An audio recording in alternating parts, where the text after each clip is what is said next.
The CEO was astonished to discover that his much-despised wife was working as a waitress in a restaurant. Just as he was about to approach her, a friend pulled him aside and asked the CEO to hide and watch the situation.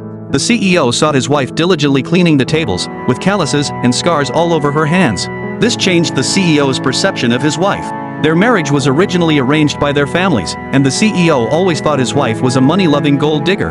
But now, he saw that his wife was earning money with her own sweat and never asked him for a penny. Just then, a beggar entered the restaurant. However, the boss disliked the beggar for affecting his business and was about to drive him away.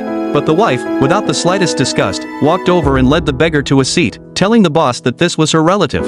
So she paid for the old man's meal herself. The old man looked at the woman gratefully, and the woman said it was just a small favor. While observing all this, the CEO's attitude towards his wife also changed. But this touching scene was disliked by a scheming woman. She complained to her husband that the old man was so dirty that she had no appetite at all. The scheming woman's husband scolded the boss, saying how could such a smelly beggar come in for a meal.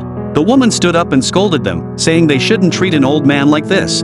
But the boss was afraid of offending the guests and asked the woman to apologize to the guests immediately. The scheming woman was even more excessive and actually demanded that the woman kneel down and apologize to herself, otherwise she would make this store go bankrupt immediately. Seeing how arrogant the scheming woman was, the woman felt both aggrieved and helpless. At this moment, the scheming woman's husband again shouted at the woman to kneel down quickly. Finally, the CEO, who had witnessed everything, stood up and told the boss, "I will pay you double today's sales, but I have only one request.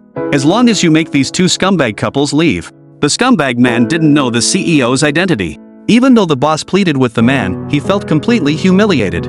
In a fit of rage, he directly picked up a wine bottle and charged at the CEO, but was immediately subdued by a friend beside him and thrown onto a nearby table. Seeing that he wasn't their opponent, the man immediately called a group of gangsters.